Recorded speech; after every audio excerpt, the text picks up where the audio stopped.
안녕하십니까. 최종선입니다. 한국의 의문사 1호 서울대 법대 고 최종길 교수 고문 살해 및 간첩 투신 자살 조작 사건의 실질적 주역이며 몸통인 검찰공화국 대한민국의 검사들과 의문사 진상규명위원회 조사 1과장 검사 조남관의 자기 식구 감싸기와 사건 왜곡 및 조작 행위에 대하여 국민과 역사 앞에 고발합니다. 본론에 들어가기 전에 여러분의 이해를 돕기 위하여 당시의 시대적 배경과 중앙정보부 내부 상황에 대하여 말씀드리겠습니다. 1972년 10월 2일 박정희는 종신 독재를 위한 10월 유신을 발표하고 제야 정치인 김대중은 해외에 망명하여 반유신, 반독재 활동을 전개합니다. 이에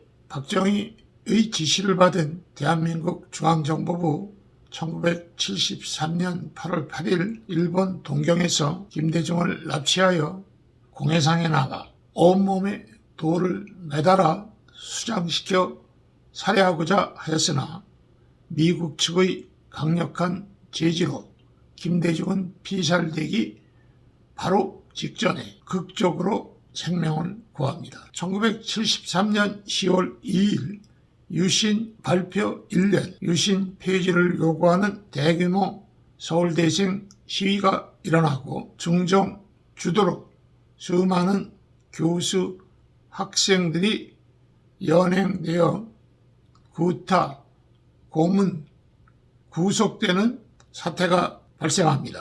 서울대 법대 최종길 교수, 학생들에 대한 야만적 구타 및 고문 행위에 대하여 서울대 총장이 대통령에게 항의해야 한다고 발언하시게 되고 1973년 10월 18일 중앙정보부 국내 담당 차장 검세 김치열과 대공수사국장 5국장 현역 검세 안경상 주도하에 최 교수를 고문 살해하고 간첩 및 투신 자살로 조작하는 천인공노할 만행이 자행됩니다. 당시 중정의 내부 상황은 이러했습니다. 최 교수 서거 당시 부장 이훈학은 허수아비였고 차장 김치열이 실질적인 실력자가 되는 권력 재편, 과도기 상황에 놓여 있었습니다. 이훈학이 몰락하고 권력이 김치열에게 넘어가는 그 과정에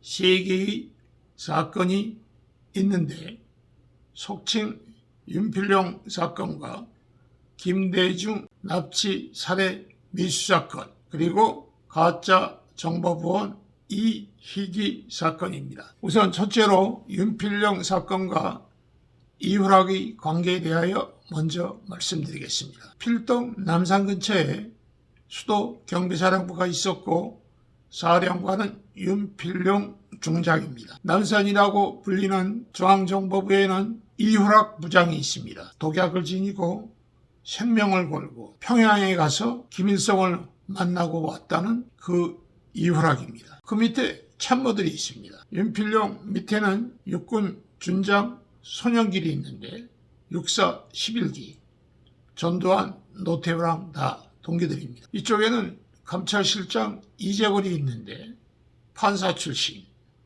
이훈학 부장의 조카예요. 그런데 손영길과 이재걸은 울산 어느 초등학교 동기 동창이에요. 한 사람은 군부의 실력자 윤필용의 참모장이고 한 사람은 나는 새도 떨어뜨린다는 중정 이훈학 부장의 감찰실장입니다. 남산 거기 철조망 하나 사이를 두고 수경사가 있고 중정이 있었습니다. 전화해서 야 만나자 하면 바로 길 건너 충무로 명동 이런 데서 맨날 밥 같이 먹습니다. 손영길 장군과 이재걸 감찰실장이. 그러다 보니까 어떻게 됩니까? 자기네 보스들끼리도 친해지지 않아요. 이훈학과 윤필용이 친해진 거예요. 밥도 먹고 술도 마시고 골프도 치고. 근데 박정희는 항상 불안한 게 어떤 놈이 내 자리를 치고 들어오면 어떻게 하나. 그래서 박정희는 항상 2인자를 세웠다가 다른 사람을 키우면서 지금의 2인자를 쳐내고 계속 2인자 바꿔치기를 하면서 권력을 유지하고 있는 거예요. 그런데 자타의 2인자라고 하는 이후락과 군부의 실력자라고 하는 윤필용,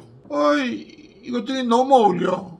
너무 붙어다녀. 박정희가 보기에 아주 불안해. 이놈들 봐라.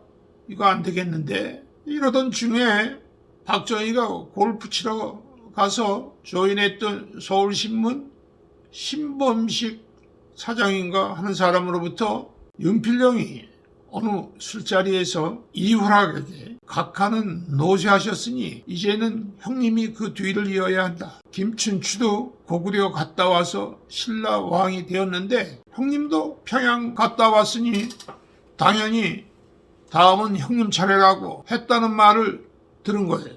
그 말을 들은 박정희가 어땠겠어요? 노발대발 했다고 합니다. 그러면서 이놈들 가만둬서는 정말 안 되겠구나 이렇게 생각하고 보안사령관 강창성이를 불러 이놈들 데려다 조사해라 이렇게 된 거예요. 하루아침에 보안사 위원들이 윤필용이 잡아가고 참모장 선영길이 잡아가고 중정에서는 감찰실장 이재걸이 잡아가고 서빙고에 가서 물 먹이고 고문하고 거기 들어가면 그때는 다 그랬잖아요. 그러면서 이후락의 전화는 보안사에서 다 도청하고 혹시 밖에라도 나가려 하면 보안사 검은 집차들이 앞뒤로 따라붙고 이후락은 이제 끝난 거예요. 하루는 제가 감찰실에 있는데 감찰실장이 부르더라고요. 전 아무개 실장인데 오래 그 자리에 있지는 않았어요. 당신 오늘 이후락이 세력을 파악해서 내일 아침까지 보고하라는 거예요.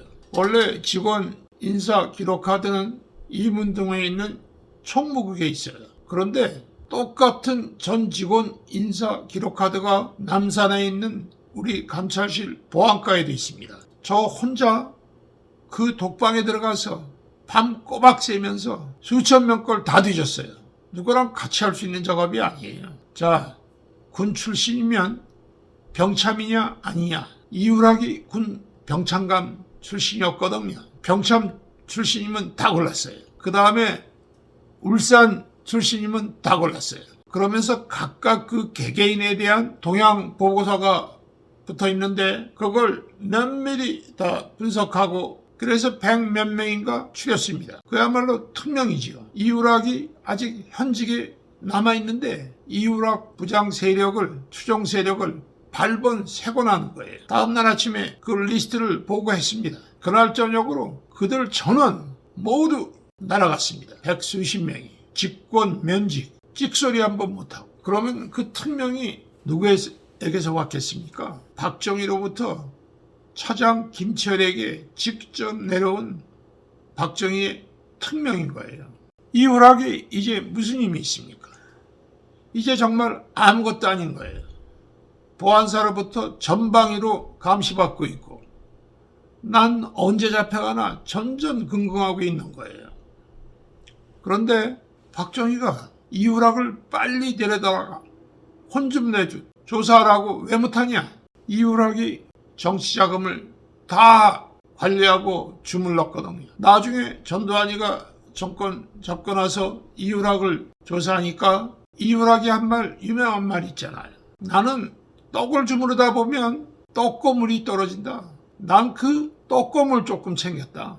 그게 몇백억이에요. 몇백억. 박정희 비자금 정치자금을 이후락이 다 주물렀다 이겁니다.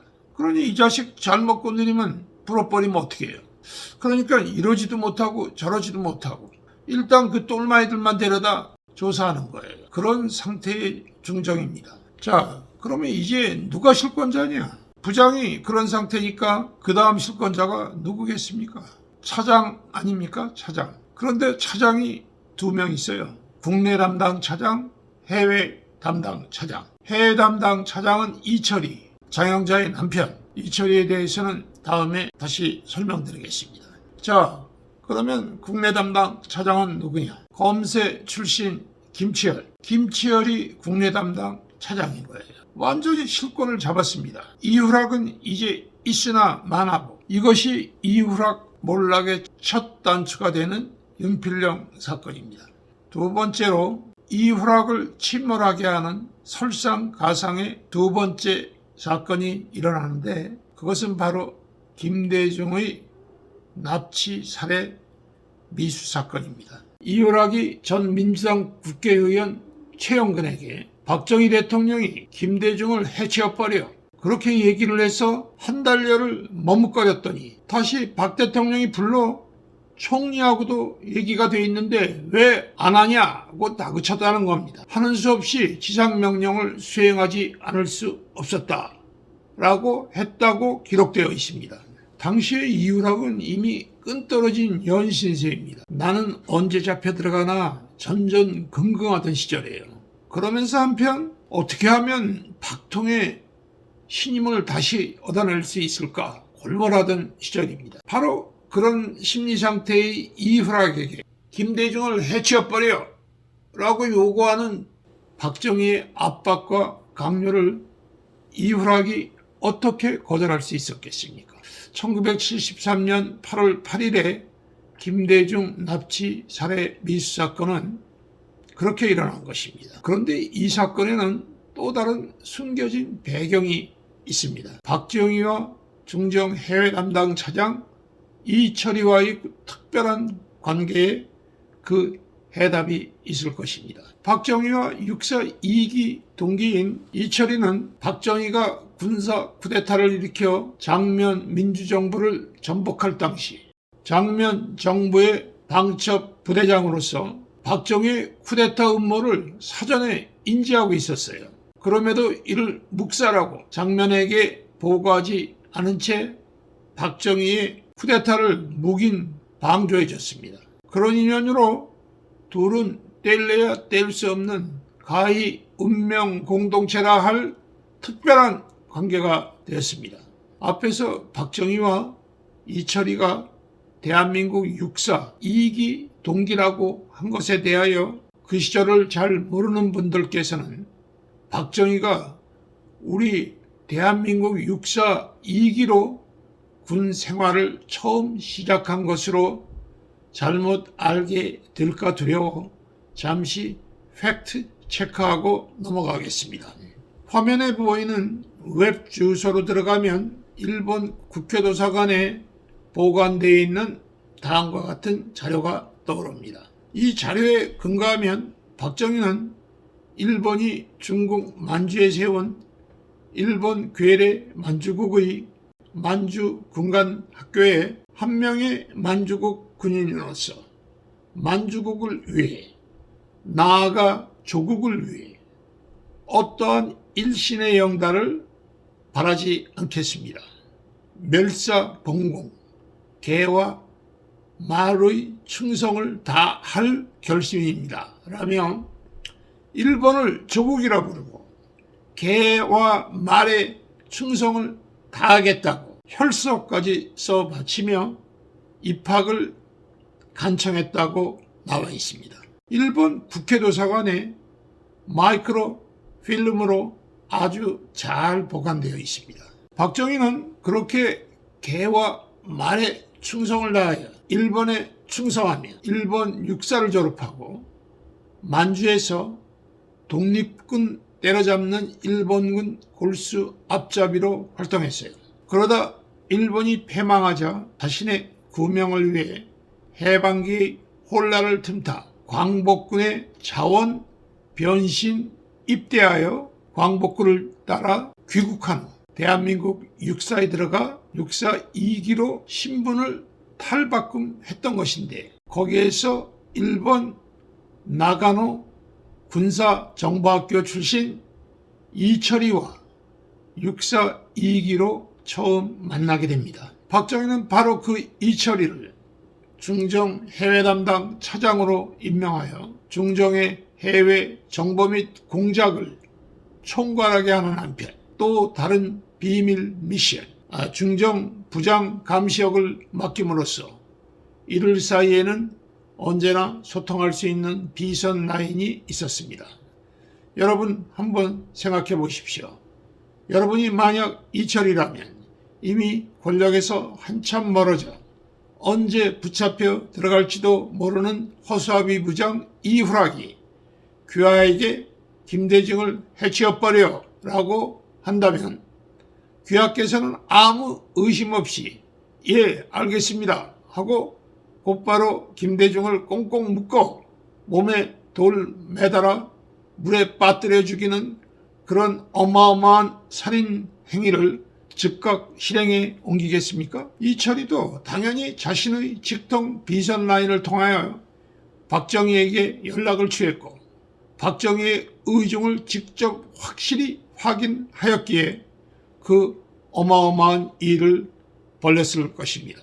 그랬기에 중정 해외 담당 차장 이철이 본인, 남도 아닌 본인 휘하의 해외 공작국 8국 그 직속 해외 공작단 단장 윤진원 해병 대령과 주일 대사관 1등 서기관 김동훈 등에게 지시하여 1973년 8월 8일 백주 대낮에 일본 동경 팔레스 호텔에서 김대중을 마취하고 납치하여 중정 공작선 용구모에 옮겨싣고 공해상에 나와 온몸을 결박하고 무거운 돌을 발과 몸에 매달아 수장 살해하려 했던 것인데 과연 이런 어마어마한 일을 이철이가 박정희의 재가도 없이 오로지 허수아비에 불과한 이후락의 말 한마디만 듣고 실행에 옮길 수 있었는가 생각해보면 사건의 진상은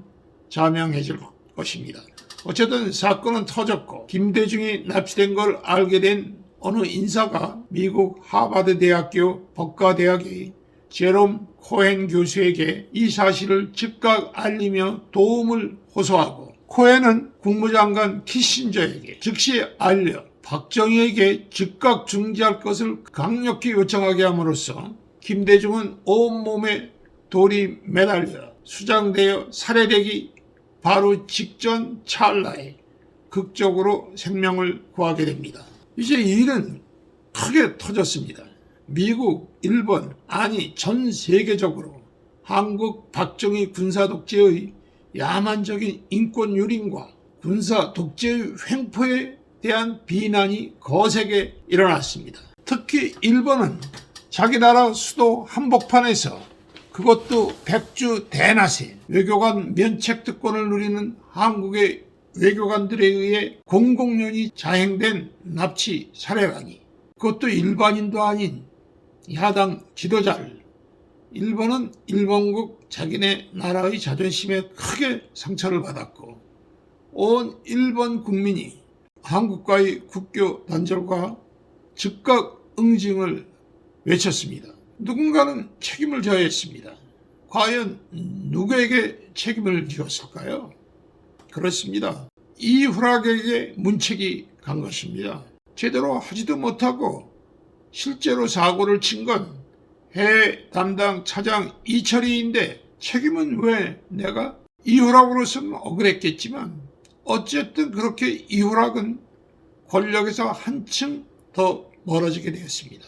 당시 워싱턴 포스트 극동 총국장 돈 오버더펄 자신의 저서 The Two Koreas 42페이지에서 주한 미국 대사 하빕, 미 CIA 한국 책임자 그레그 등 미국 측 박정희에게 이후락의 퇴진을 강력히 요구하였다. 그렇게 기록하고 있습니다. 앞에서 언급한 하버드대 법대 제롬 A. 코엔 교수는 그 당시 박정희 독재 치하의 우리 인권과 민주주의 회복에 크게 영향을 끼친 인물로서 고 최종길 교수와는 특별한 인연이 있는 관계로서 그 사연은 이 방송 말미에 부록으로 잠시 말씀드리겠습니다.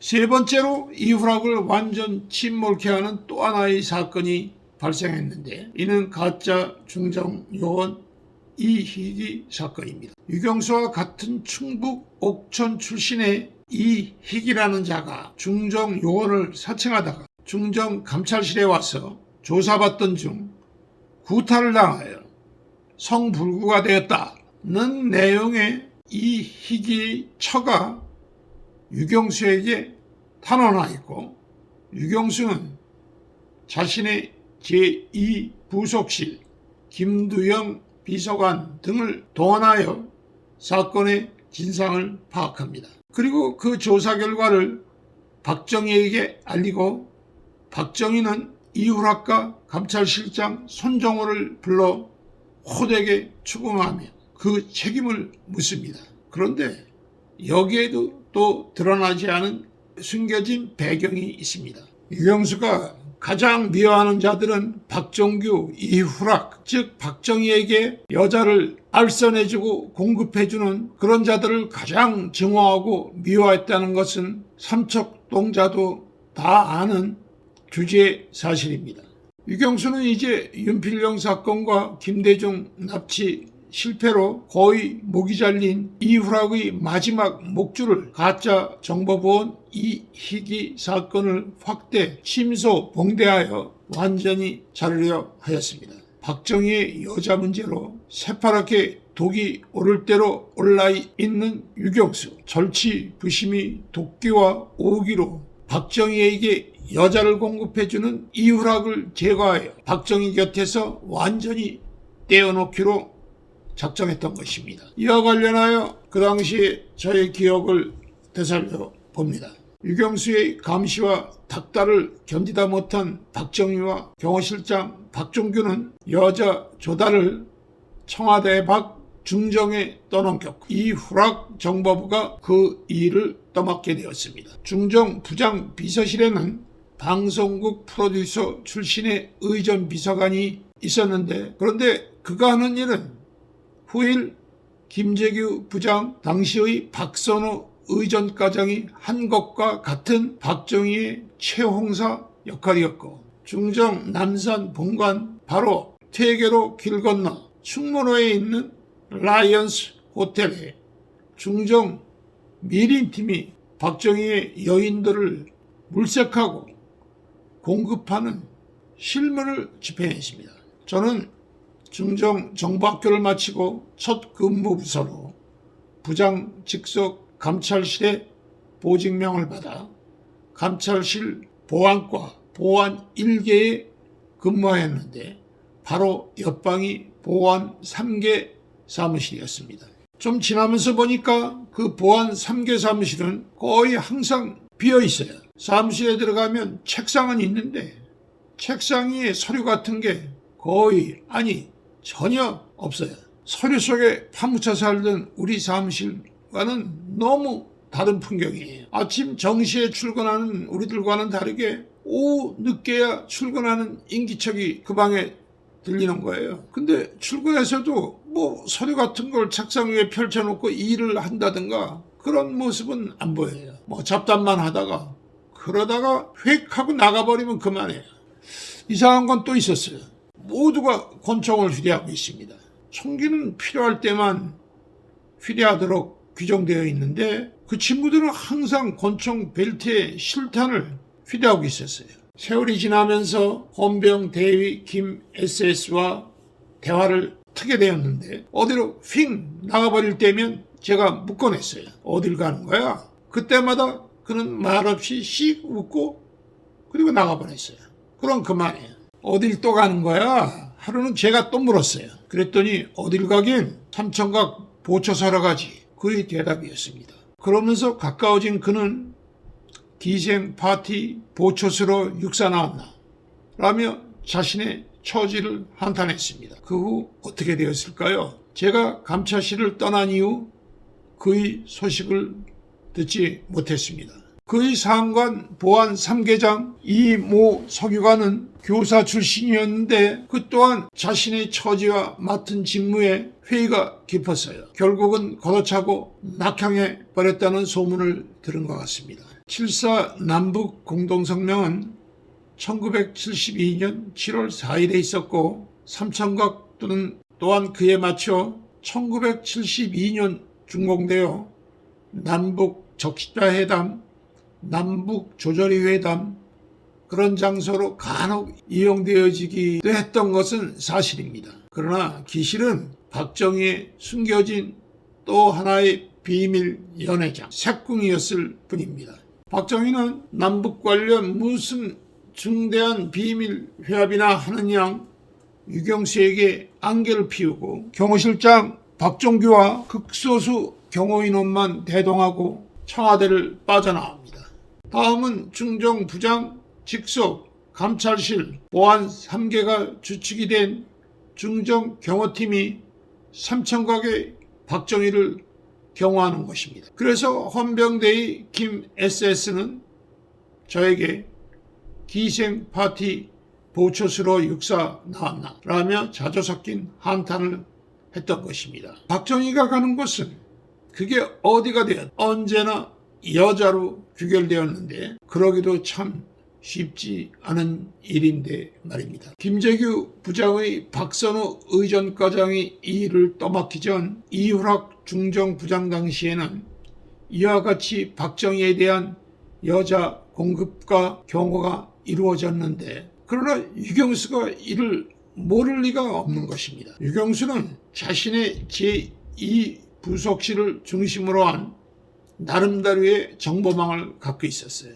당시 이모 지경국장 등 경찰 조직을 주로 활용했어요. 박정희 청와대 밖 행적을 유경수는 손금보듯 훤하게 알고 있었어요. 박정희에게 여자를 공급해주는 이후락을 제거해버릴 절호의 기회를 유경수가 절대 놓칠 리가 없는 것이었습니다. 가짜 정보보안 이희귀 사건에 제대로 걸려들었으니 그로 인해 중정감찰실 요원 여러 명이 옷을 벗었고 감옥에 가고 중정감찰실은 아주 쑥밭이 되었습니다. 이후락은 또한 권력으로부터 완전히 멀어져 나락으로 떨어지게 되었던 것입니다. 이로써 이후락은 완전 유명무실한 존재로서 보안사의 감시 통제하에 있었고 모든 실권은 국내 담당 차장 전직 검사 김치열에게로 넘어갑니다. 이와 같이 박정희 주변 제2인자 세력 재편이 이루어지는 과도기 상황에서 원로 검사 출신 차장 김치열이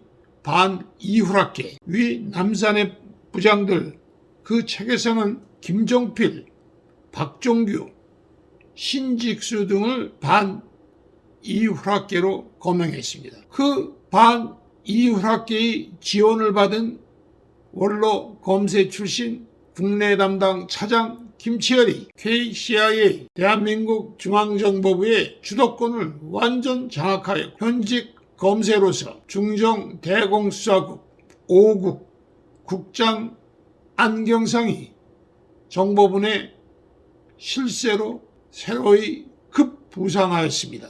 이제 검사들이 완전히 중정의 실권을 잡게 된 거죠. 그런데 사람들이 칼자루를 쥐면 어떤가요? 휘두르고 싶죠. 완장을 찾잖아요. 뻐기고 싶잖아요. 칼자루를 쥐어준 박정희에게 보답하고 싶고 잘 보이고 싶고 공을 세우고 싶잖아요. 김치열과 안경상 이 두 놈의 검사들이 박정희의 신임 얻기와 공 세우기에 급급하여 저지른 사건이 유럽 거점 간첩단 사건이고 최종길 교수를 고문 살해하고 간첩이며 투신 자살이라고 조작하는 천인공노할 살인 만행이 자행된 것입니다.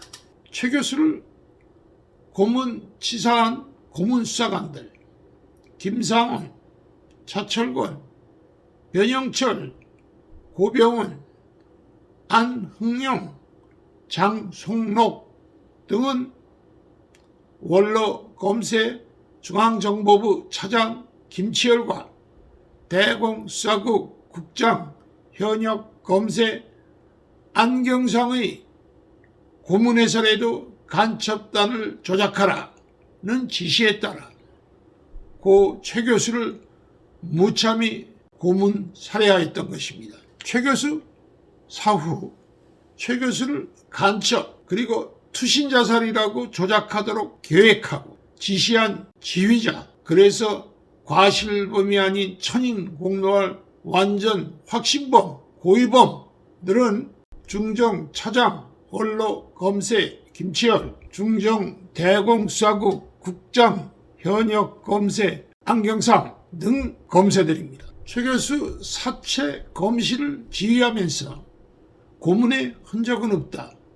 투신 자살이 확실하다고 최 교수 사인을 은폐하고 조작하도록 지휘한 최 교수 사체 부검 지휘 검사는 당시 서울지검 공안부 이창우 검사이고 1988년 진상 재조사 당시 제2의 은폐 왜곡주역 담당은 서울지검의 김상수와 장모 검사들. 2001년 음윤사 진상규명위원회에서의 진상규명 방해 및 왜곡 조작, 자기네 검찰조직 감싸기의 주역은 조사 1과장 검세 조남관입니다. 일단 여기에서 이만 검찰공화국 대한민국의 검사들 제1부를 마치겠습니다.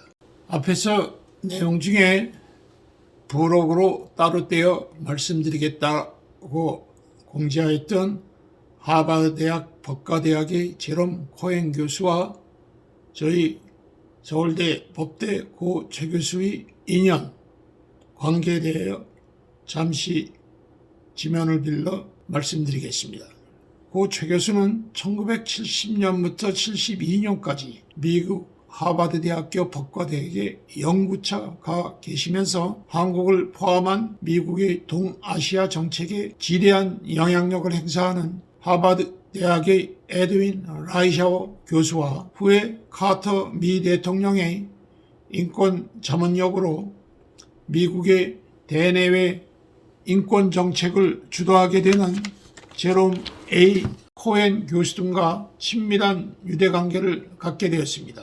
그러한 그들이 고 최 교수의 돌연한 비극적인 죽음에 대하여 깊은 슬픔과 분노 그리고 의혹을 갖게 되는 것은 어찌 보면 너무나 당연하다 할 것입니다.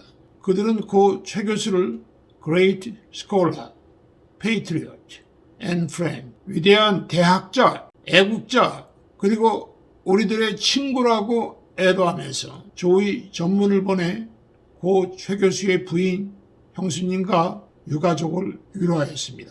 코엔 교수는 고 최 교수 서거 1년여가 되는 1974년 10월 9일 워싱턴 포스트에 A Grim Anniversary in South Korea, 한국의 암울한 기념일, 제아의 고 최 교수 서거 1주년을 추모하는 글을 올리면서 박정희 정권의 반인권적 야만성을 강력히 비판하였습니다.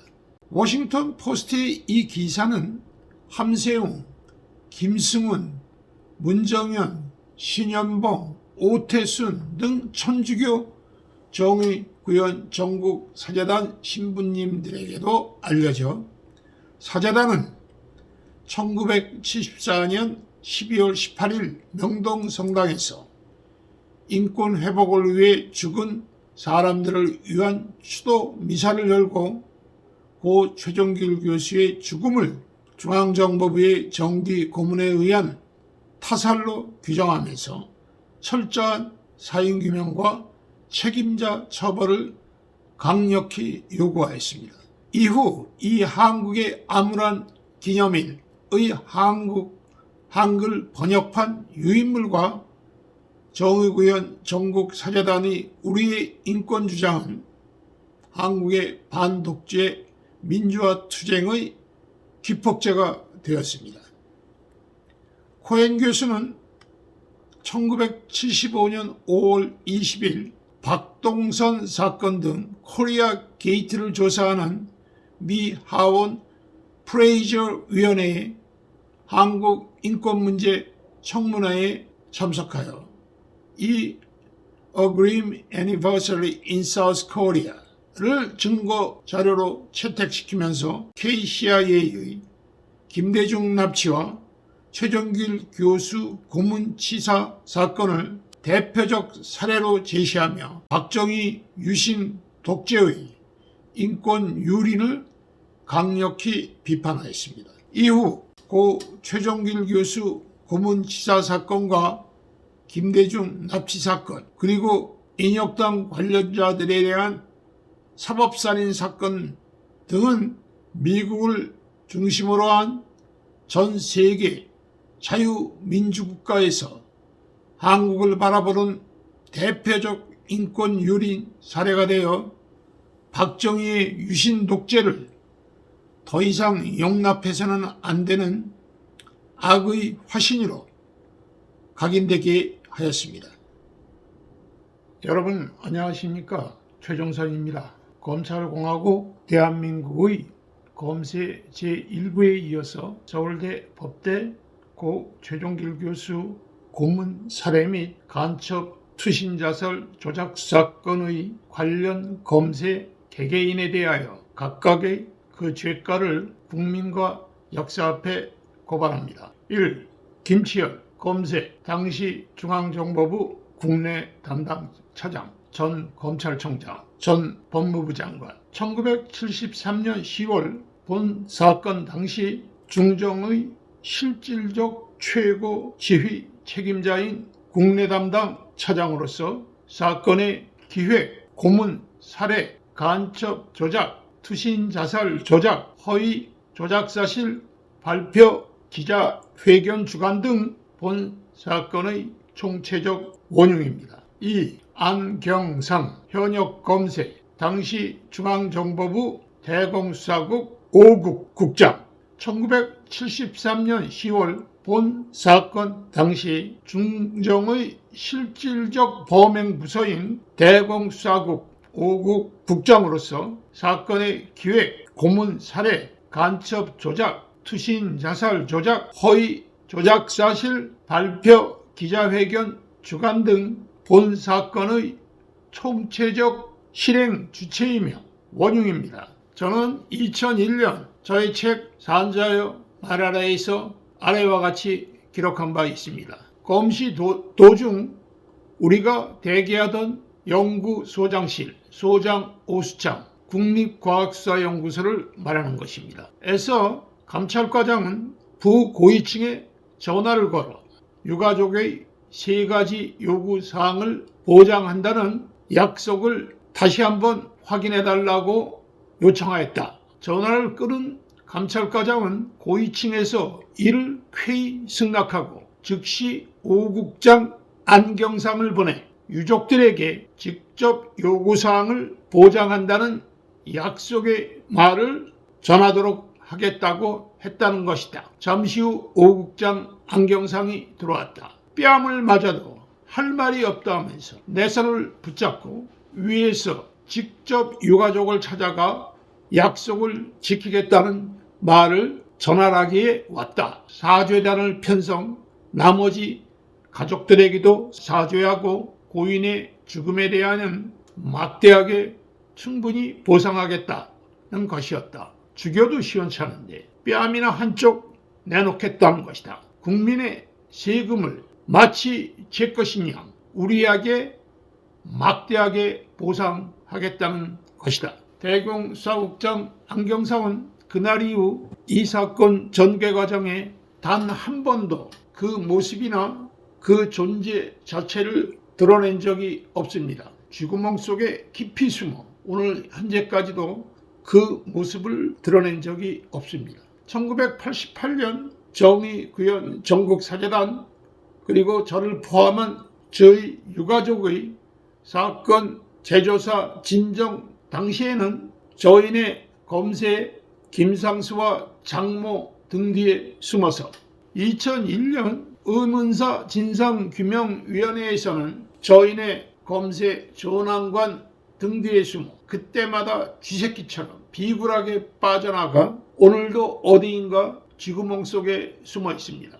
의문사위 보고서 61쪽에 그가 진술하기를 피의자 신문조서, 현장 검증 조서, 긴급 구속장 등이 사후에 작성되었고 자신이 서명한 것임은 인정하면서도 실제적으로 조작을 지휘하지는 않았다라고 진술하고 있다고 되어 있습니다.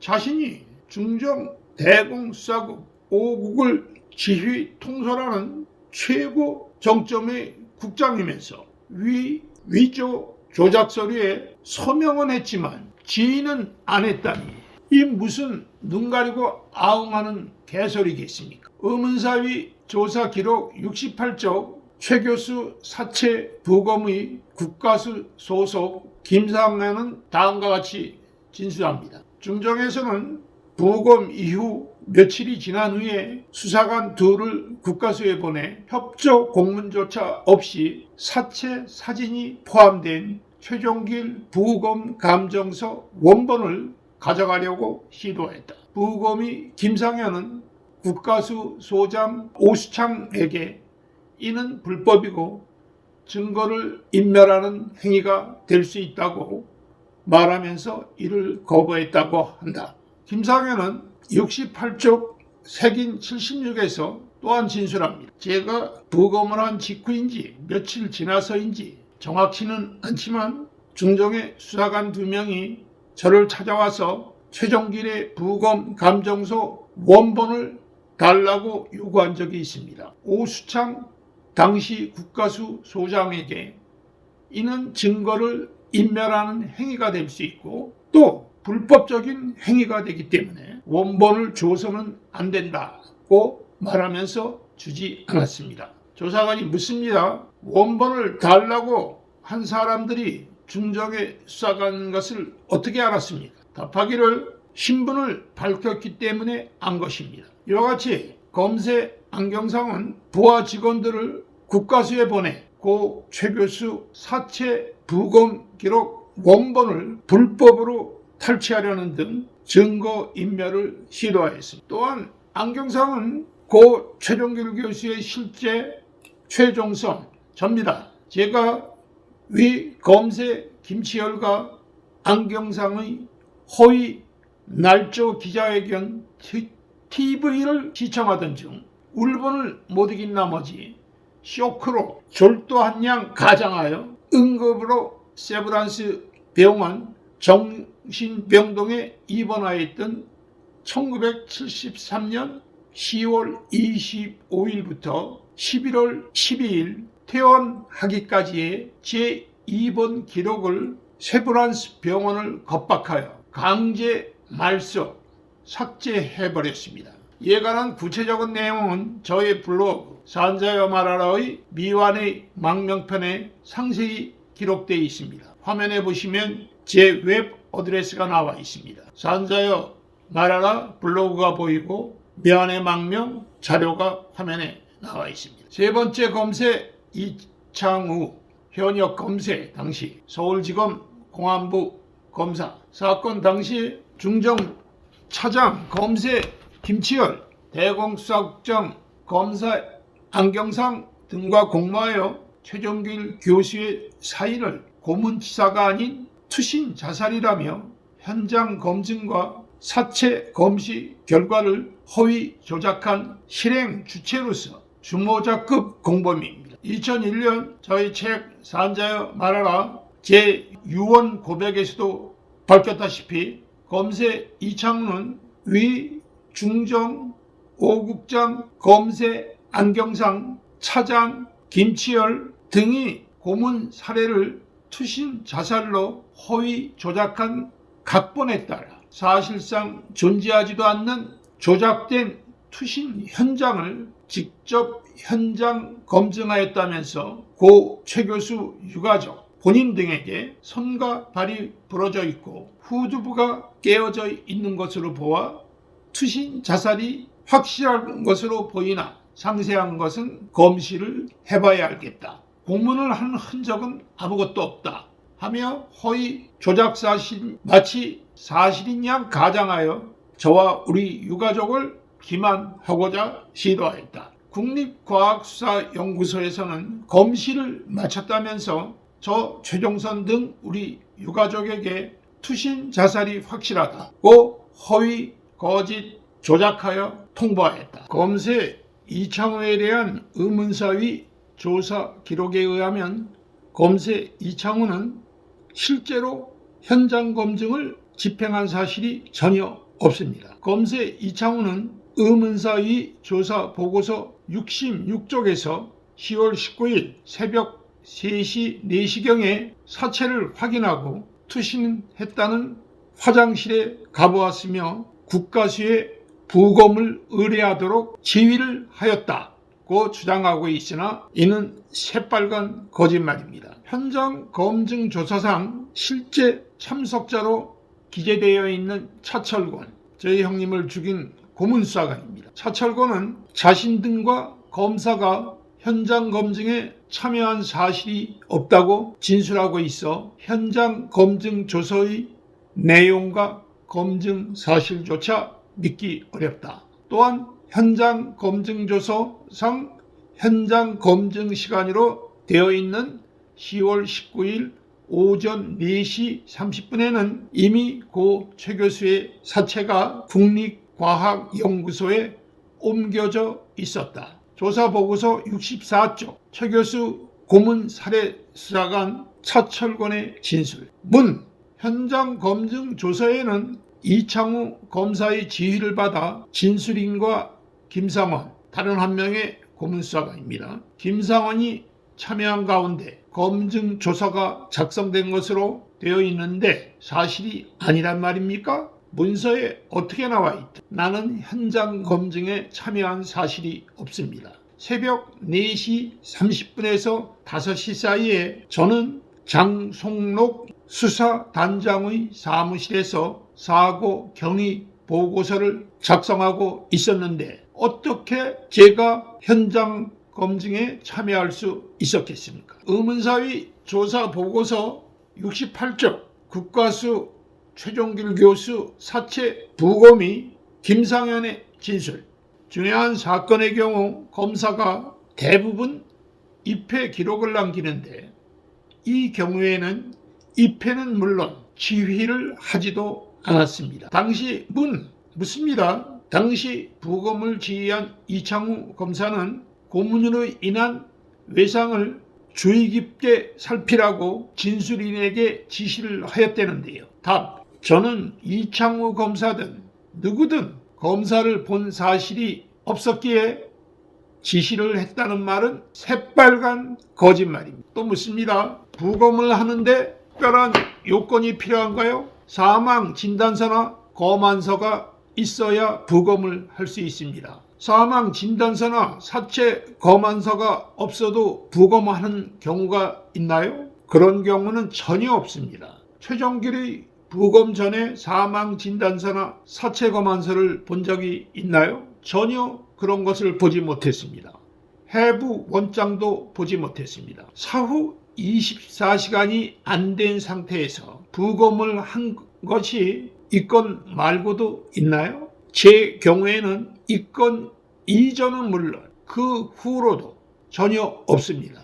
다음에는 그 현장 검증 조서를 작성한 중정수사관 정락종의 진술, 의문사의 조사 보고서 65쪽 9행서부터 11행까지를 보겠습니다. 더욱 결정적인 증거는 당시 현장 검증 조서를 작성했던 정낙중의 진술로서 자신이 현장 검증에도 참석하지 않았으면서도 마치 참석한 것처럼 검증 조서를 작성하였다고 증언했다. 묻습니다.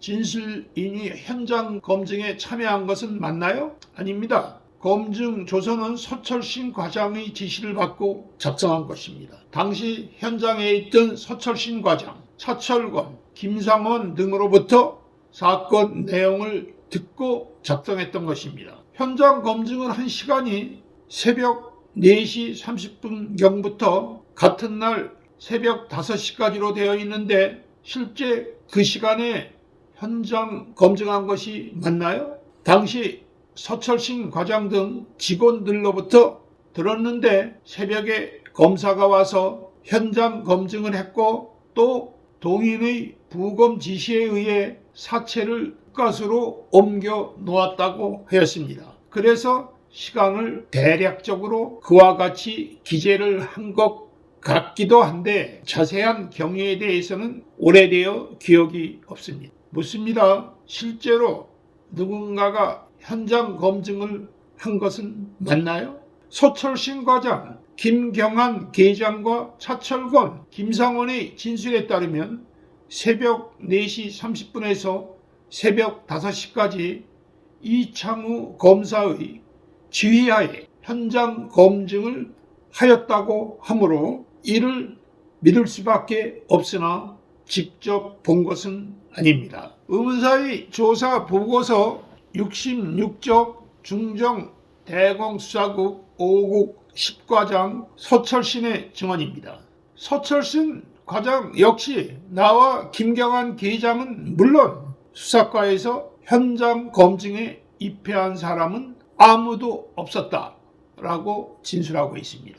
마지막으로 국립과학수사연구소 정문경비원으로 근무했던 이 X선은 다음과 같이 주장하고 있습니다. 그날 저는 야간에 근무를 서고 있었고 오 X웅 씨가 그날의 당직이었는데 국가수내에 있던 매점에서 자고 있었습니다. 그것을 기억하는 이유는 당시 통금해제 시간 전인 3시 40분경에 전화가 걸려왔는데 들어본 즉 여기는 청와대 경호실인데 새벽 4시 정각에 정문을 열어놓으라는 내용이었습니다. 저는 정문을 열려면 윗분의 결제를 얻어야 하니 잠시 기다려달라고 말하고는 당시 부인이 운영하는 가수 매점에서 자고 있던 오엑스웅 씨에게 급히 달려가서 문을 두드려 깨웠습니다. 그렇게 한 이유는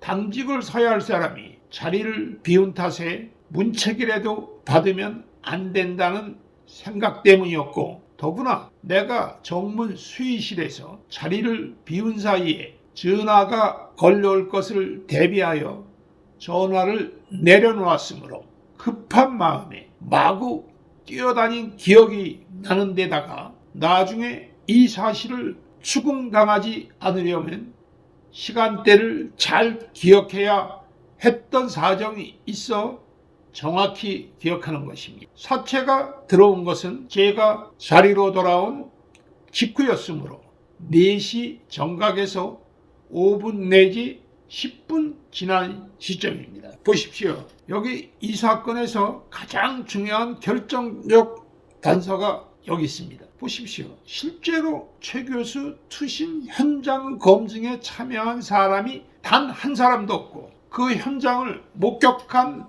사람이 단 한 사람도 존재하지 않습니다. 중정 차장 검세 김치열과 대검 수사국장 검세 안경생이 1973년 10월 25일 공개 기자회견에서 조사 결과를 발표하면서 최 교수가 7층 화장실 창문을 열고 뛰어내려 투신 자살했다라고 하였던 그 투신 현장 자체가 아예 존재조차 하지 않는다는 사실을 의미하는 것이며 따라서 최 교수는 7층 화장실에서 뛰어내려 투신 자살에 죽은 게 아니라 온몸에 만신창이로 나타나 있는 고문 피멍 자국에서 뚜렷이 입증되는 바와 같이 중정 내 고문의 밀실에서 고문 살해되었음을 명백히 반증하는 것입니다. 네 번째 검세들 김상수 그리고 장땡땡 검세입니다. 1988년 진상제조사 진정 당시 서울지검 검세들입니다. 1988년 10월 6일 천주교 정의구현 전국사재단과 저를 포함한 우리 고 최 교수 유가족의 본 사건에 대한 재조사 진정 당시 그 조사를 진행한 육공 검찰에 대한 의문사위의 조사 평가 및 결과 보고를 보겠습니다. 조사 보고서 73쪽 15행서부터 74쪽 2행까지입니다. 이와 같이 서울지검 내사 당시 최종기를 수사했던 10과 중정대공수사국 10과의 수사관들이 사전에 공모를 통해 허위 진술을 하였으나 검찰은 이를 밝히기 위해 적극적인 노력을 기울이지 않았다. 최종길에 대한 고문의 흔적이 뚜렷한데도 이를 밝혀내지 못했고 사망 진단서조차 없이 부검을 강행한 이유에 대해서는 단 한마디의 질문조차 하지 않았다. 최종길의 사후에 서류가 조작되었을 가능성이 있다는 정락중의 진술이 확보되었음에도 이를 추궁하여 허위 공문서가 작성된 사실을 밝혀내기 위한 노력을 기울이지 않았다. 당시 최종길이 간첩 사실을 자백한 적이 없었고 조사받는 과정에서 상당한 고문을 받았음이 명백함에도 이를 밝혀내지 못했다. 저는 저희 책 산자여 말하라에서 육공 검찰의 진상조사를 다음과 같이 기록한 바 있습니다.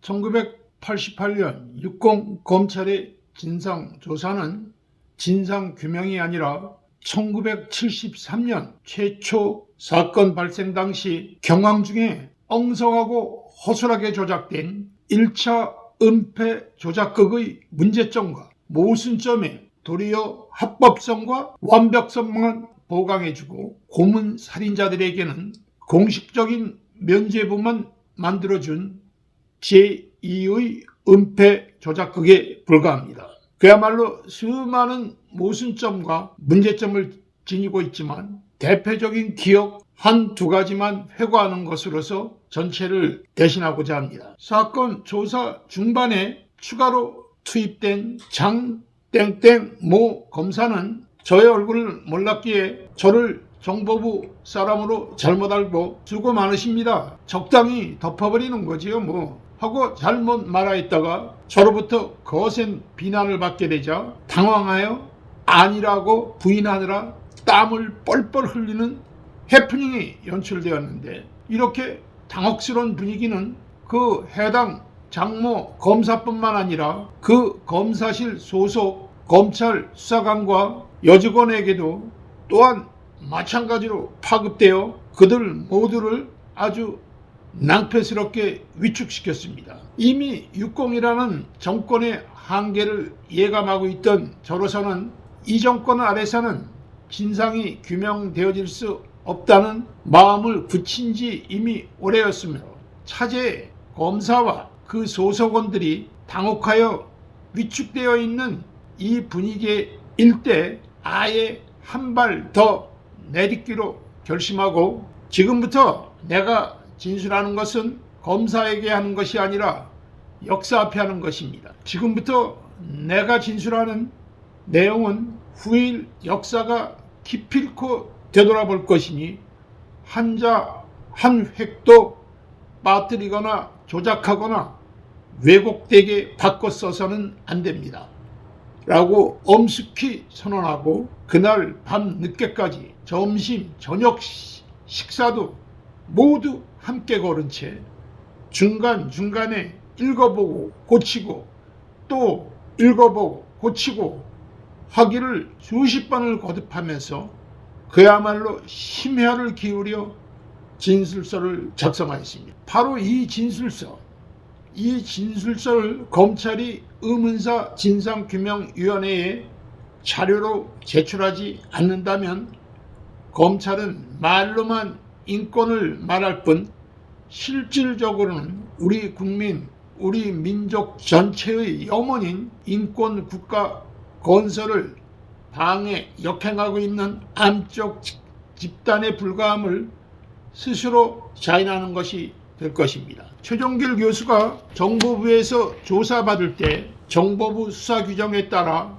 이미 벨트를 풀고 바지 지퍼는 내려져 있었을 것입니다. 그래서 아래로 흘러내리는 바지춤을 한 손 또는 양손으로 움켜잡은 엉거주춤한 상태에서 두 명의 수사관이 바로 옆에 서서 지켜보고 있는 가운데 어떻게 귀신처럼 유령처럼 한순간에 자기 키높이의 창문턱에 올라서서 아래로 뛰어내릴 수 있었겠는가. 바지를 잡았던 손으로 창틀을 잡고 창문을 열려고 하면 이렇게 바지가 훌렁 흘러내려 발에 내려와 걸리는데 어떻게 발을 자유롭게 신속히 움직여 그 높은 창틀에 그토록 빨리 순식간에 올라설 수 있었겠느냐고 격앙된 분위기에서 실감나게 재현해 보이느라고 검새 앞에서 벨트를 옆으로 확 잡아 빼고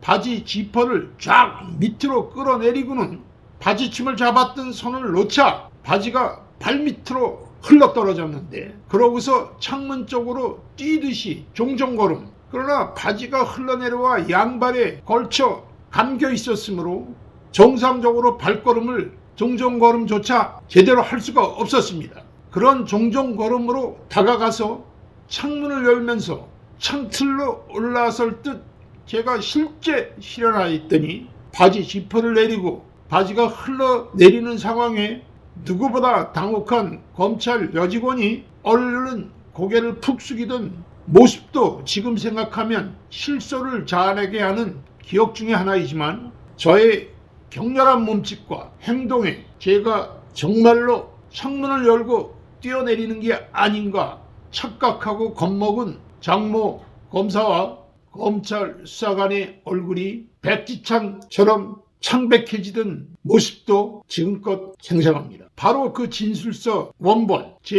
일생에 그토록 생생하게 그 사건을 기억해내고 진술했던 적도 없고 지금보다 12년 전 이 글을 쓸 당시는 2000년이었어요. 훨씬 젊었을 때 진술한 생생하고도 진실된 증거 자료로서 최종길 교수 사인 및 진상규명의 지극히 중대한 결정적 중요 자료인 만큼 검찰은 하루라도 빨리 그 자료를 의문사유에 스스로 제출하여 정의 구현과 인권 국가 건설에 동참하여 주기 바람하지 않는 바입니다. 또한 검찰은 그 당시 수사본부장이었던 김상수 검사가 최종길 교수의 투신 현장 검증 사진이라면서 저에게 보여준 바 있었던 명함판 사진 크기의 흑백 사진 1매 역시 의문사유에 지극히 중대하고도 중요한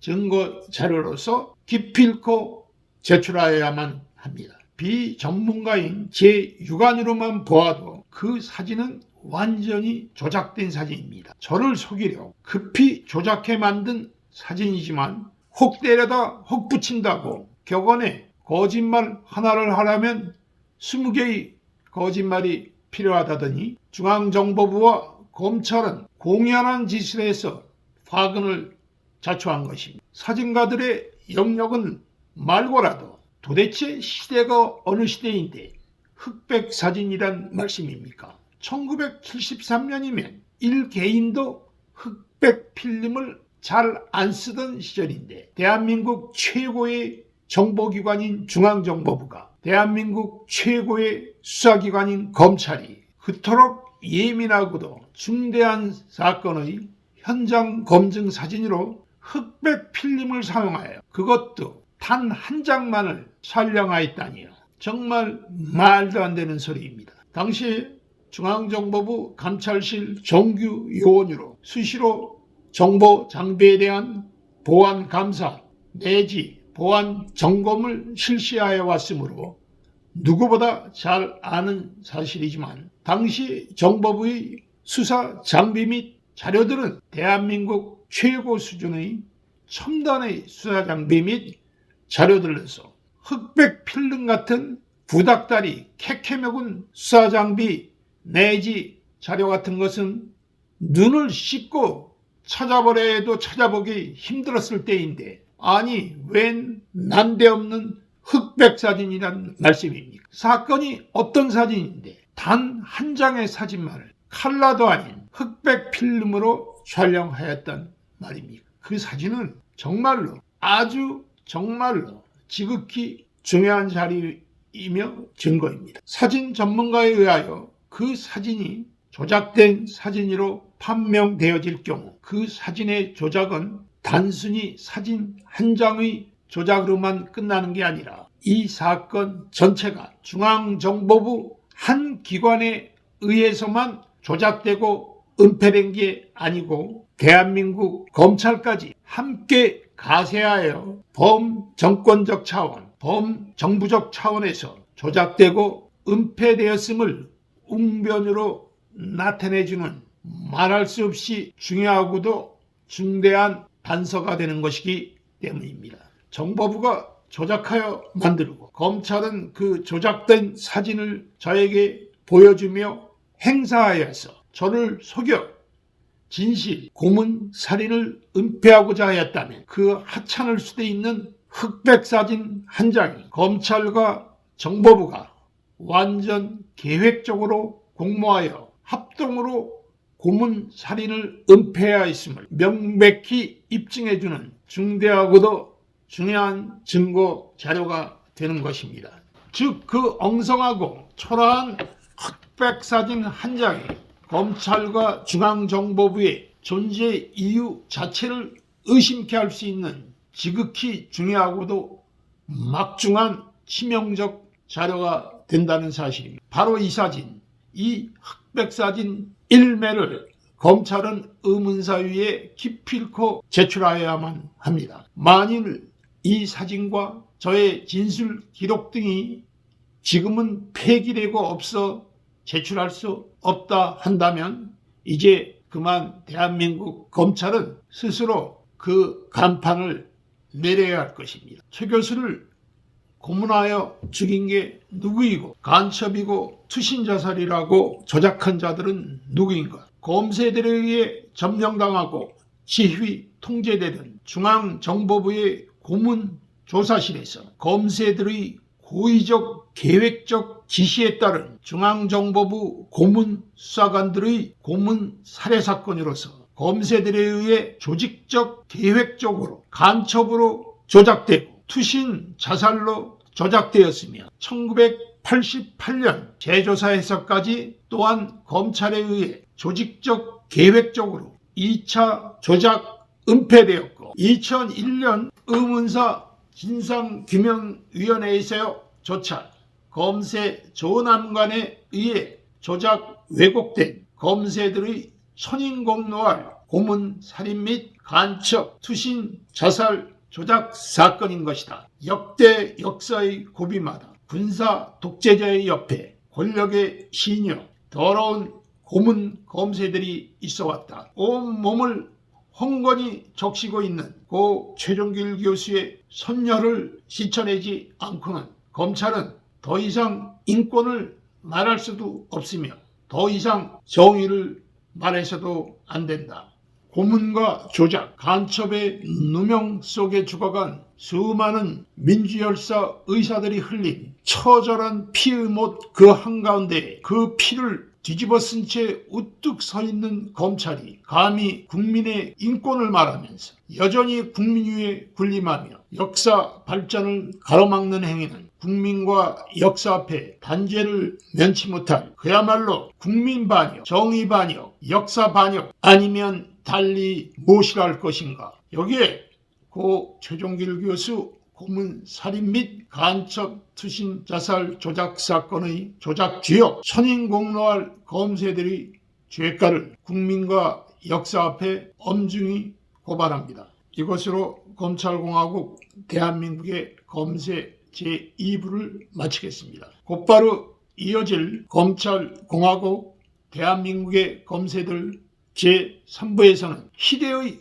기회주의자 검세 조남관을 집중 조명하며 우리 앞에 현실로 다가올지도 모를 검찰공화국 대한민국 내 조국을 함께 생각해 보고자 합니다. 저는 오늘 드릴 말씀을 적폐 검세 조남관들에 붙인다라고 부제를 정하였음을 또한 말씀드립니다. 혼 없는 칼. 저는 검찰공화국 대한민국의 검찰을 혼 없는 칼이라 불렀습니다. 한국에서는 검사들을 가리켜 칼제비라고 부른다지요. 때로는 자신들이 자칭 그렇게 부르기도 한다 하며 그렇게 불리는 걸 내심 즐기기도 한다 들었습니다.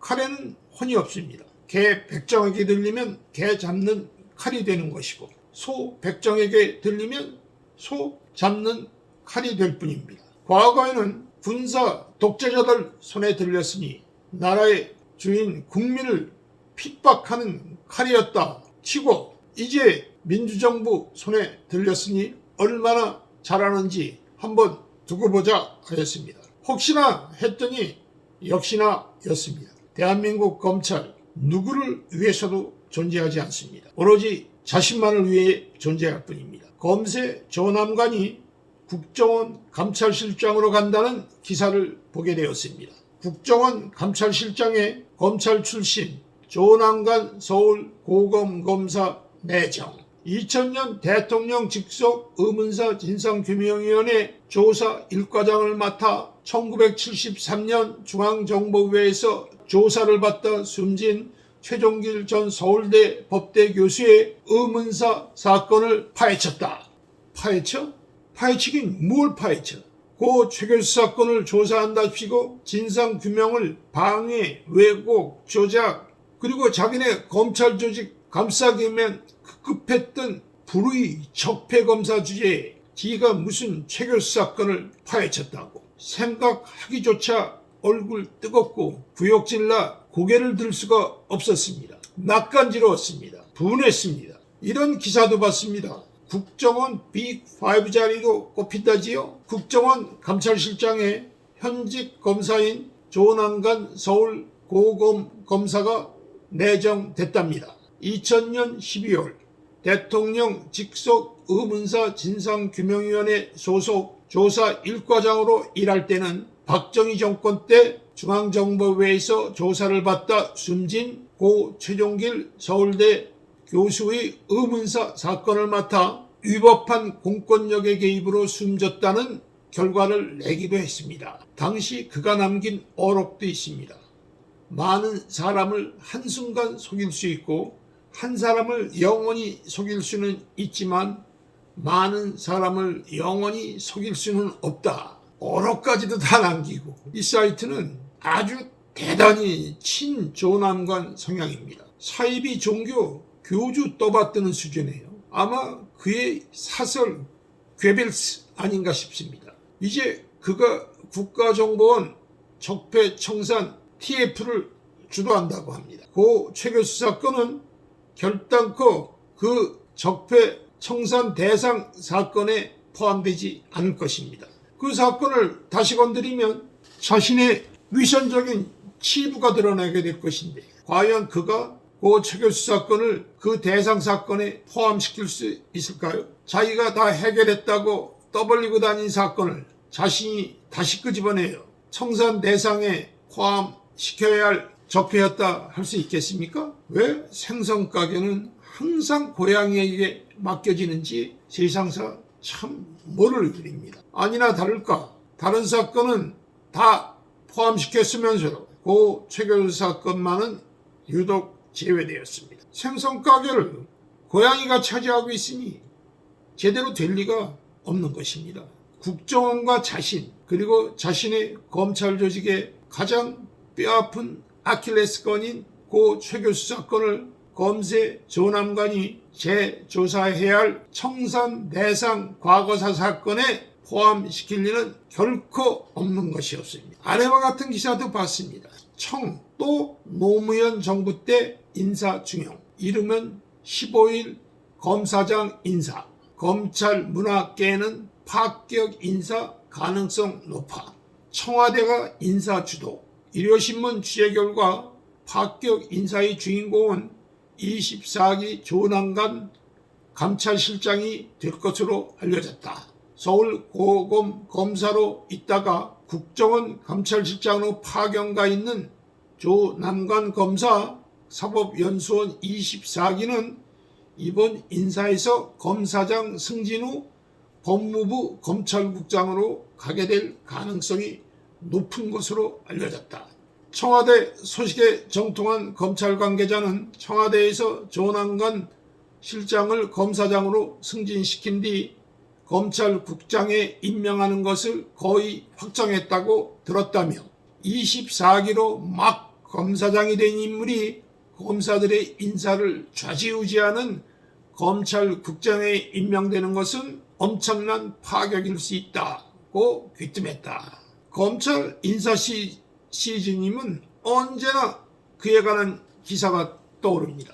이번에는 법무부 검찰국장에 내정됐다나 뭐라나 지가 가고 싶은 데를 지 똘마니 기레기들 동원해서 미리 드러내 인사청탁, 인사압력 넣는 모양새입니다. 여러 검사장급 인사 관련 기사에 오직 그의 얼굴만 대문짝하게 떠올라옵니다. 누구보다 언론, 아니 지 사설, 꾀백스, 기레기들을 잘 이용합니다. 그들을 평소에도 잘 육성하고 공을 들여 특별 관리하고 있는 모양새입니다. 이제 그가 남기셨다는 그의 거룩한 어록, 많은 사람을 한순간 속일 수 있고 한 사람을 영원히 속일 수는 있지만 많은 사람을 영원히 속일 수는 없다는 그의 거룩한 어록을 그에게 되돌려주려 합니다. 앞에서와 같은 그런 기사들을 안 봤으면 이 글 혼 없는 칼 검찰공화국 대한민국 검찰은 안 쓰여졌을지도 모릅니다. 자신이 의문사 위에서 고 최 교수 사건 진상을 다 밝혀냈다는 양 기자들을 동원하여 국민 앞에 거짓말을 해대는 그 뻔뻔함, 그 후한무치함, 그 양심 없음, 그 국민 알기를 우습게 하는 그 건방짐, 교만함, 구역질을 견디다 못한 나머지 이 글을 쓰게 된 것임을 부인하지 않겠습니다. 의문사 진상규명위원회까지 따라와 집요하고도 끈질기게 서울대 고 최 교수 사건의 진상규명을 방해, 조작, 왜곡, 은폐하며 자기네 검세조직 보호와 살인 검세들 감싸기에만 급급했던 검세 조남과는 청산되어져야 할 검찰공화국 대한민국 검찰의 전형적인 적폐다. 2001년 의문사 진상위원회는 강제 조사권도 없이 한시적으로 설치되는 임시기구로서 제대로 그 역할을 해낼 것으로 볼 수가 없었습니다. 1988년 육공검찰의 진실 은폐를 뼈아프게 경험한 저로서는 강제 조사권도 없고 충분한 시간도 갖고 있지 않은 한시적 기구에 불과할 뿐만 아니라 검세 조남관이 조사 일과장으로서 자신이 검찰 조직 검세들이 깊숙이 관련되어 있는 고 최 교수 사건을 조사할 예정이라는 등 여러 가지 부정적 이유로 저는 의문사위를 신뢰할 수가 없었습니다. 그래서 저는 이 글은 국민 여러분께 드리는 보고서입니다. 이 글은 의문사 진상규명위원회에 제출하는 진정서, 건의서, 답변서입니다. 이 글은 제2의 양심선언이며 고해 성사입니다. 라고 서원에 엄숙히 선언하고 2001년 3월 14일 저의 책 산자여 말하라를 발간하여 일개 의문사위가 아닌 전 국민 앞에 공개적으로 정언한 바 있습니다. 책을 출간한 바로 직후 그래도 혹시나 하여 의문사위에 협조할 목적으로 출두하였더니 저를 처음 조사한다고 나선 조사관들이라는 게 검세 조남관 그리고 검세 수사관 김몽철이었습니다. 솔직히 대단히 불쾌하고 못마땅했습니다. 다른 조사관들도 많은데 왜 하필이면 검사와 검찰 수사관이 검찰이 깊숙이 관련되어 있는 고 최 교수 사건을 담당하도록 배치하였을까? 고양이에게 생선 가게 맡긴 격 아닌가? 양승규 위원장이라든지 황인성 사무국장이라든지 김영태 상임위원이라든지 모두가 못마땅했습니다. 그러나 그들을 원망한들 무슨 소용이 있습니까? 검찰공화국 대한민국 무소불위 오만한 권력 그 검찰을 그들인들 감히 어떻게 할 수 있었겠습니까? 그야말로 대한민국 검찰공화국이라더니 일말의 채통이고 체면도 없이 끼어들 때 안 끼어들 때 안 가리고 자기네 조직보호와 감싸기가 필요한 것이면 아무데고 다 끼어드는 검찰공화국 대한민국 검찰의 그 구차하고 개걸스러운 모습에 정말 구역질이 났습니다. 검찰, 니놈들이 여기까지 들어와 휘졌는데 진상규명은 무슨 진상규명? 니놈들이 너네 조직 입맛에 맞게 사건 갖고 또 장난질 치며 날 어떻게 해보겠다는 것 같은데, 그래 어디 너희들 뜻대로 되어질지 한번 해보자, 이를 깨물었습니다. 아니나 다를까 첫마디가 세브란스 병원에서 수기를 쓴 게 정말이냐고 한껏 목소리 깔고 짐짓 겁주는 목소리로 거만하게 묻는 것이었습니다. 같지도 않아 쳐다보지도 않았고 들은 척도 안 했습니다. 수기는 언제 썼냐고 여전히 목소리 깔고 묻는 거예요. 뉘지 강아지가 짖나? 콧방귀도 안 꼈습니다. 최종길 교수 사건의 핵심 증거인 제6원 기록, 양심선언의 신빙성과 증거 가치를 떨어뜨려 사건 진상규명을 방해하려는 검찰공화국 대한민국 그 검새들이 그 더럽고 야비한 짓거리가 바야흐로 시작된 것이었습니다. 똑같은 질문을 몇 번 더 했지만 여전히 콧방귀도 안 끼니까 표정이 마치 못 씹은 모양꼴이 되었습니다. 나라의 주인 위대한 국민이 지켜보고 있는데 지까짓게 저를 어쩌겠습니까? 그쯤에서 제가 말했어요.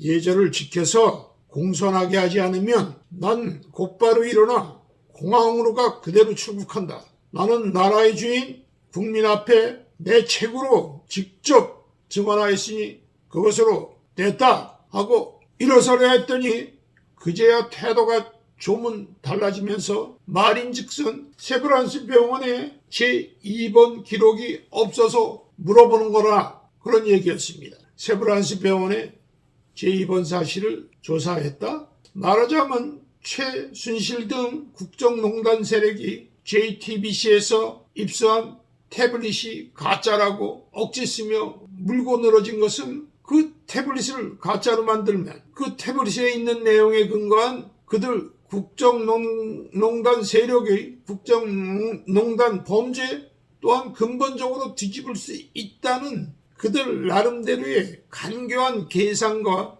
판단에서 그토록 집요하게 물고 늘어졌던 거 아니었겠습니까? 바로 그렇듯이 조남관 김몽철은 제가 입원해서 수기를 쓴 세브란스 병원 정신병동의 저의 입원 사실 그 자체를 무너뜨리는 것으로 거기 세브란스에서 작성했다는 제6원 기록의 신빙성과 증거 능력 또한 뿌리부터 근본적으로 무력화내지 훼손하고자 그토록 끈질기게 물고 늘어졌던 것입니다.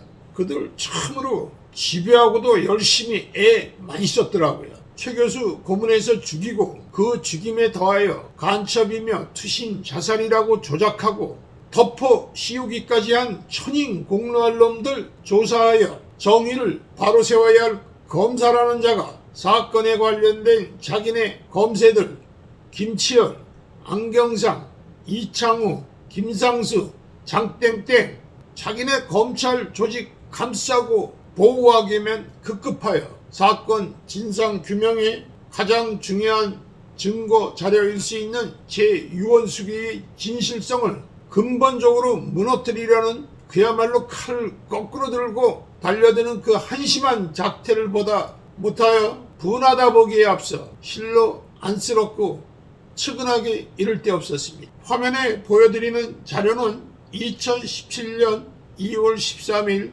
국가기록원을 방문하여 강력하게 열람을 거부하는 남진아 여직원과의 격렬한 언쟁 끝에 가까스로 입수한 고 최 교수 사건 관련 의문사위 기록 복사본 중에 함께 보관되어 있던 저희 세브란스 병원 입원 및 병력 기록으로서 총 17장 분량 중 앞부분 3쪽입니다. 조사 1과장 검새 조남관의 서명이 보다시피 뚜렷합니다. 제가 세브란스 병원 정신병동에 응급 입원했던 것은 1973년 10월 25일 저녁 중정 차장 검세 김치열, 중정 대공수사국장 검세 안경상 등이 고 최 교수 저희 형님을 고문 살해하여 죽인 것으로도 모자라 거기에 간첩이며 투신 자살이라고 대대적으로 발표하는 텔레비전 뉴스를 보던 중 뒤로 넘어가며 졸도를 가장하여 응급으로 세브란스 병원 정신병동에 입원하였다가 입원 기록 초안을 작성한 후 다음 달인 11월 11일에 태어나 있으니 그 해당 연도가 1973년임에도 검세 조남관과 수사관 김몽철은 고 최 교수 사건과는 전혀 관계가 없는 그 10년 뒤 1983년 4월 26일부터 5월 3일까지 제 병원 입원 기록을 샅샅이 뒤졌을 뿐만 아니라 그 기록을 국가기록원에까지 넘겨 영구 보존하게까지 하였던 것입니다. 아니 도대체 사건 해당 일시보다 10년이나 더 지난 뒤 제 병원 입원 기록 그게 고 최 교수 사건과 어떻게 무슨 연관이 있기에 그리 대단한 자료라 국가기록원에까지 넘겨 영구 보존하게까지 하였을까 생각해보면 그야말로 대한민국 검찰 밥 처먹고 할 일도 없었나 보다. 이런 한심한 짓거리들 하라고 국민이 지그들 검사 만들어줬나 생각하면 내 조국 대한민국은 도대체 얼마나 더 지나야 이와 같은 더러운 꼴 안 보고도 살 수 있는 최소한의 보통 수준의 나라라도 되어질까. 분하기에 앞서 슬프고 비통한 심정 그 말 길이 없었습니다. 이게 과연 온당한 일일까요? 제 아무리 자신이 검찰공화국 대한민국 검찰의 검세라 한들 법원의 수색영장 또는 기타 정당한 법원의 허가 내지 동의도 없이 형사사건의 현행범도 아니고 혐의자도 아니고 피의자도 아닌 선량한 국민의 고도로 프라이버시한 병원 병력 기록을 본인 동의는 고사하고 한마디 사전 통보조차도 없이 그렇게 함부로 조사하고 기록을 복사하고 국가기록원에까지 넘겨 영구 보존하게까지 하는 행위가 과연 온당하고 정당한 행위일까요? 검찰공화국 대한민국 검찰이 자기네 조직보호와 감싸기만을 위하여 이토록 처절하고 애타게 몸부림치는 한심하고도 딱한 모습을 보면서 국민의 한 사람으로서 비통함보다는 그 검찰이라는 게 뭐 그리 대단하고 알량한 거라고 그토록 목매고 죽기로 매달릴까. 그 처절하고도 간절한 몸부림에 실로 연민을 금할 수 없었습니다. 세브란스 병원에 기록이 없어서 물어보는 거라는 검세 조남관에게 내가 합니까? 당신네 김치열 안경상들에게 물어야지 그걸 왜 나에게 묻는 거요?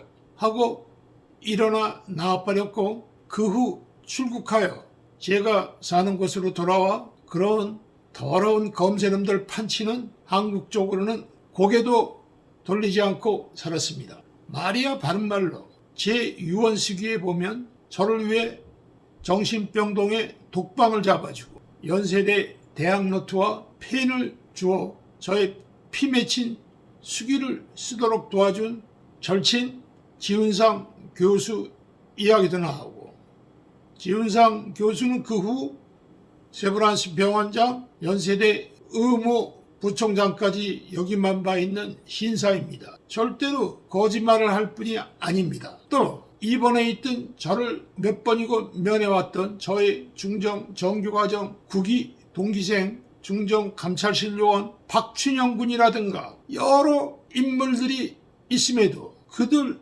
누구에게도 물어 쉽게 확인할 길을 애써 일부러 고의로 피하고 이미 중정 대공수사국장 검세 안경상에 의해 입원 기록이 삭제되고 없어진 세브란스 병원 원무과만을 유독 애써 일부러 지목하여 찾아가 이미 있지도 않은 없어진 기록을 뒤지는 조남관. 그를 정말 정의를 바로 세워야 할 국민의 대한민국의 검사라 할 수 있을까요? 그가 다른 모든 유력한 증인, 증거들을 다 제쳐놓고 오로지 세브란스 병원 원무과의 제2번 기록만을 직행하여 뒤진 것은 그들끼리끼리 같은 검세 안경상으로부터 세브란스 병원의 제2번 기록을 말소시켜 없애버려 더 이상 존재하지 않는다는 사실을 미리 제보받아